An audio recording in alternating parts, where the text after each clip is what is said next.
özledim şekeri, bağlayalım aklımın teri, çağırlayıcı onun gülleri, ezi ovadan cıbır peri.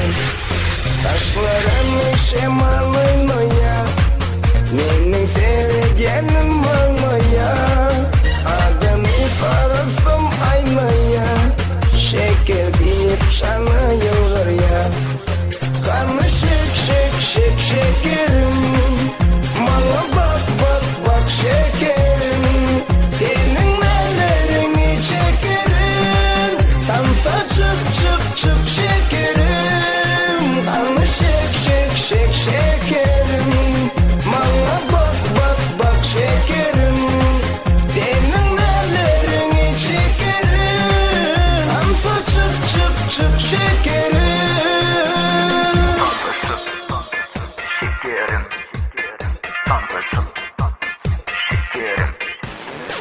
Senin adın satırlarımda, nelerin yine senin fikirlerimde. Yeni çıktın sen gözlerimde, güllerim alet ellerimde.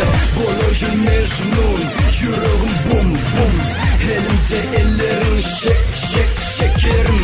Gözüm bana bakır, neden canım yakır, İstedin dilime çökür, boyun eşildim yerde. Bakışları canımı ala, sevin o yürekte yana. Belki şeker mi baktım bunlar, bakış yüreğe o sana. Taşların şemalı ya, benim sevdiğim var ya, adını farasım aynı ya, şeker deyip sana yıllar ya.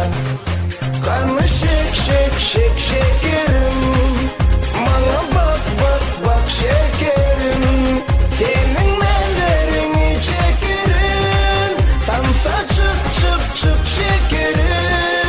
Kanlı şek şekerim, bana bak şekerim, senin ellerini çekerim, tansa çık şekerim.